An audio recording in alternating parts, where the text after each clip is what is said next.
So today we are going to be working on el moro con veggies, rice with pigeon peas. I already have a pretty good amount of things going on just so we can make the video really short. Olive oils, cilantro.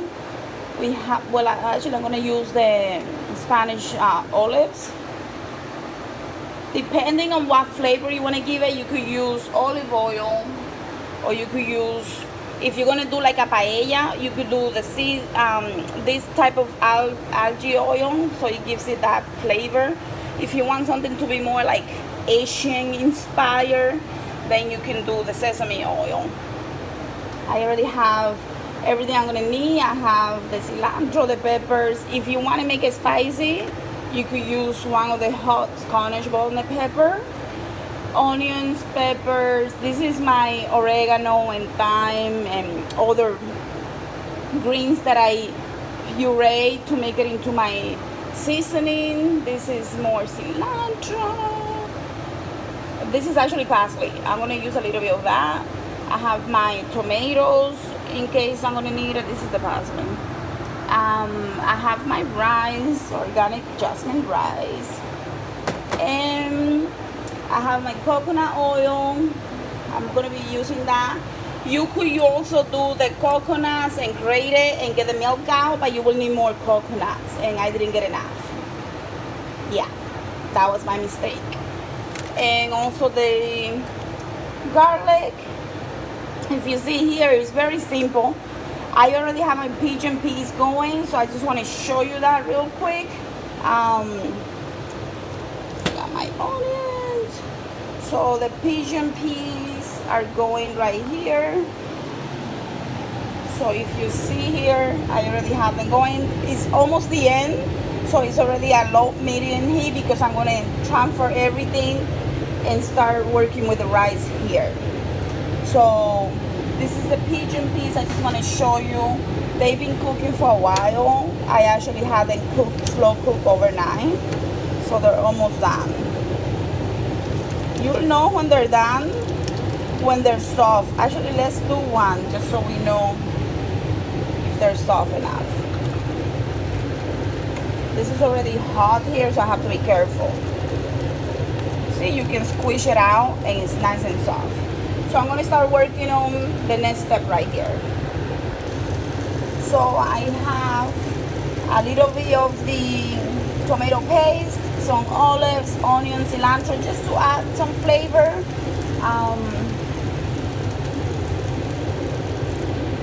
And I'm going to add some milk. I lower the heat because I only have one hand to work with, so I can make the video. So it's hard. But I'm going to let that cook for a little bit. Here's the next one. I have 4 cups of rice and 2 cups of, well, 2 whole cans of the coconut milk. And my green herbs, I already added, but you know, I like that a lot. So I'm going to do more now and more later. Actually, I'll do all of that and I'll make more. So I really like this. And I'm going to let that cook, simmer for a little bit while I get my pigeon peas out of the pot and transfer it to here. And then when this is boiling again, actually I'm going to use the same water because the water is actually, I put a lot of herbs in there, like blended herbs. I don't know if you can see the green color with the onions. It has a really good flavor, so I want to use the water because it's actually the water when we cook the pigeon peas, it has a lot of nutrients and I don't want to lose that. So I'm going to transfer the whole thing. When this is boiling, I'm going to transfer this water into here, let it boil, and then I'm going to add my rice for the next step. So this is still going. This is so pretty. Sorry, the hood is so loud. Oh, so much satisfaction to do this. It is so pretty.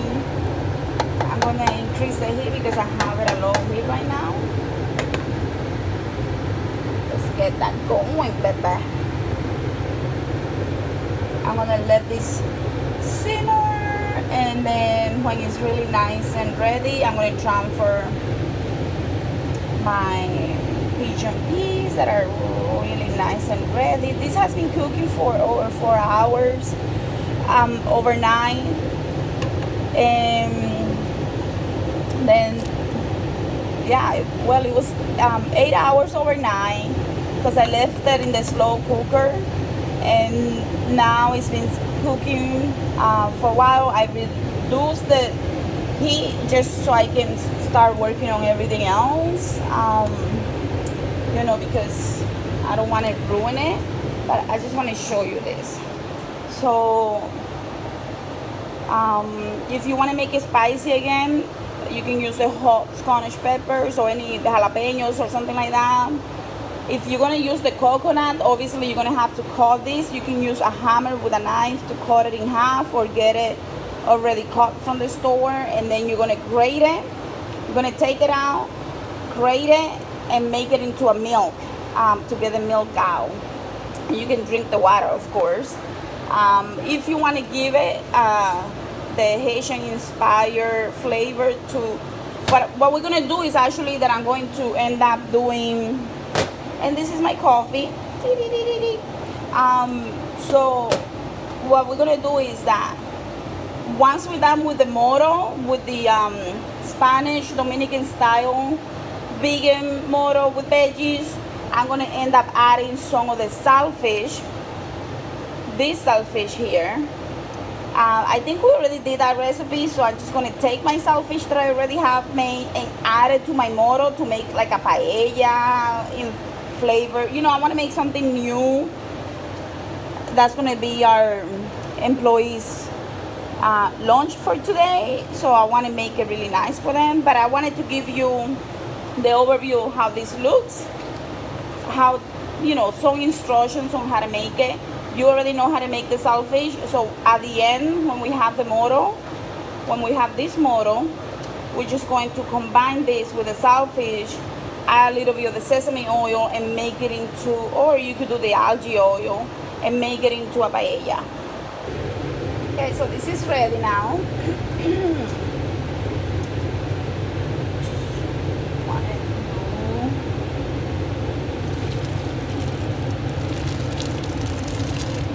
You could add more bija. I don't know how you call that in English. Bija is achiote. A lot of Mexicans know it as achiote. It might be the same in English. How do you call that in English? And to get more color, if you want more natural color without artificial flavors, seasonings or something like that. Also, you could do more of the tomato paste if you like. But I'm gonna end up doing Spanish, vegan Spanish paella after I make the Moro. So it depends, Once this is boiling, you're gonna add your rice. I already have my rice nice and clean.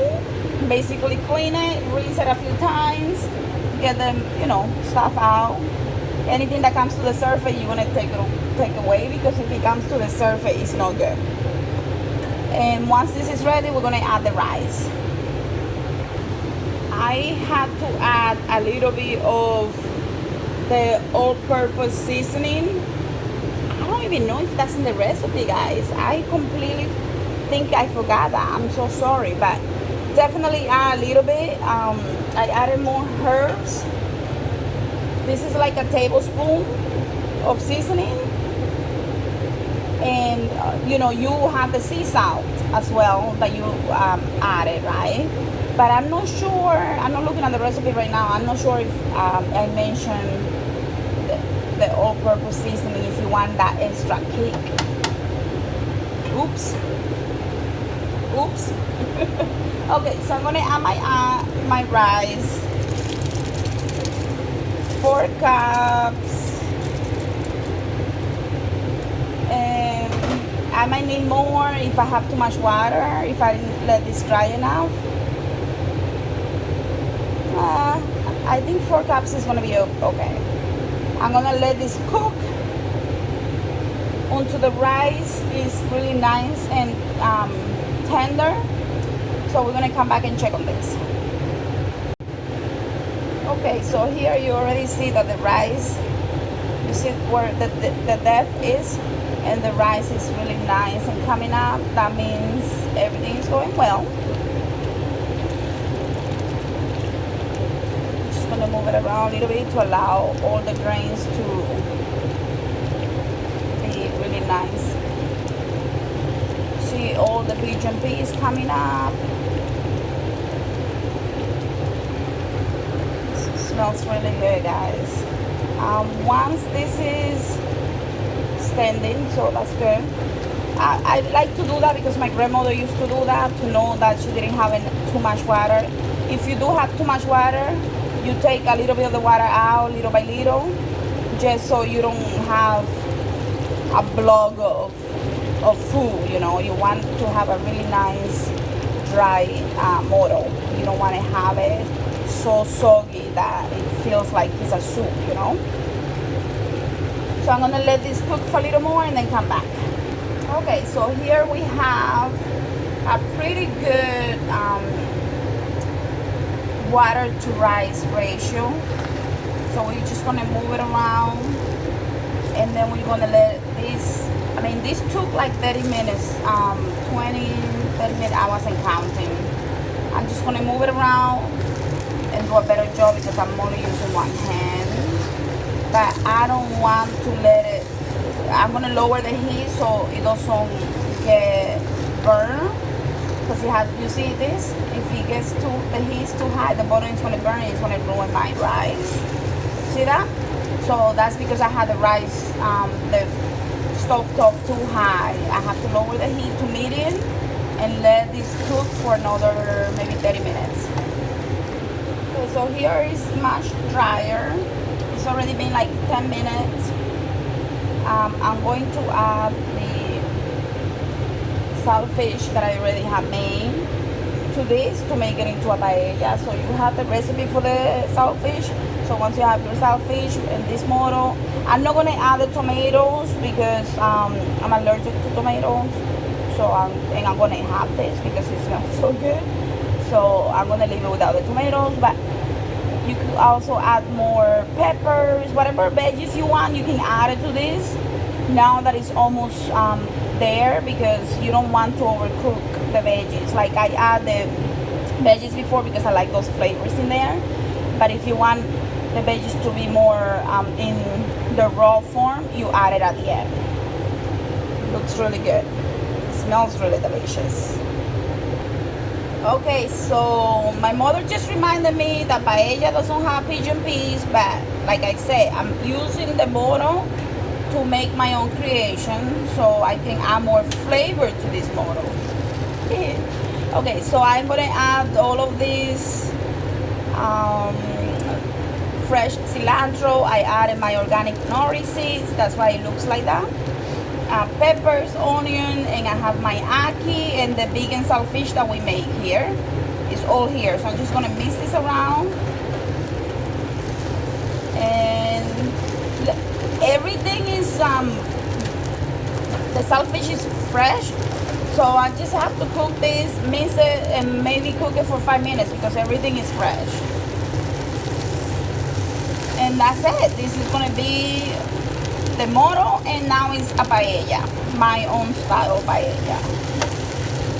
So this is a serving of the paella. This is a bowl, and the moro actually, and then I just added the saltfish to give it extra flavor. But if you don't do the saltfish, you could do the moro with veggies, fresh veggies, and maybe even some of the I don't know, some of the haché, the ground beef that we make, and that would be like a VIP meal that we make at the restaurant. This smells and tastes so good. It's not even funny. This is delicious. I don't know if you guys can see all of that. Look at that, look at that. Oh my God, it's so beautiful. So here I have my final result. It smells and tastes delicious. Like, this is so good. Actually, it's amazing. So this is it. So here I have my final result. It smells and tastes delicious. Like, this is so good. Actually, it's amazing. So this is it. To show you, this is a more traditional Dominican Moro. So this is with the rice with the pigeon peas and all the seasoning. So I want to show you guys, this is the traditional Dominican style Moro, and it's the rice with the pigeon peas and the seasonings that we add. That's how it looks. This is the traditional one, the one that looks more Dominican style. The one that I made has all the other items in it, the veggies and flavors, so it has a different flavor profile. And then later I'll show you the house rice that we make at the restaurant, so you can see the 3 different styles. So this is the basic one, and then the house rice, we add all the fresh veggies just to add more flavor to it. But this is normally how Dominicans will eat this with something else, like some type of okra or eggplants or meat or something like that.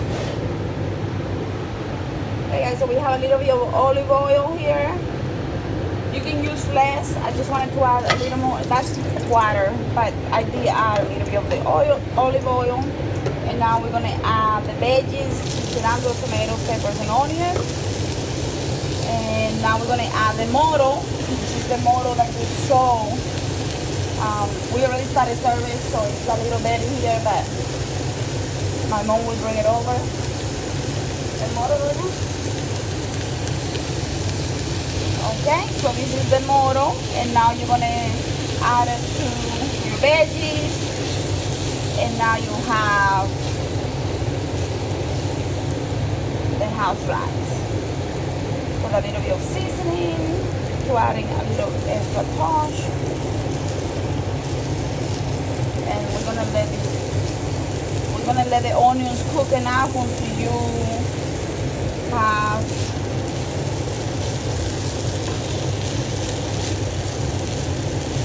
a good amount of whatever you want to serve, and let the onions cook so you don't have raw onions unless you like raw onions in the food. So you can see the onions are not cooked yet, so we're going to wait for that to happen. So in reality, this is how the moro with the veggies will be from the recipe. It will have a similar color to this. Remember to add the seasoning, because I'm not sure if I added the seasoning to that recipe. My mistake, definitely my mistake. But that's if some people don't want too much seasoning, so you have to play around with them. This is a very popular meal here. It's very delicious, so definitely a really good one to try to make at home.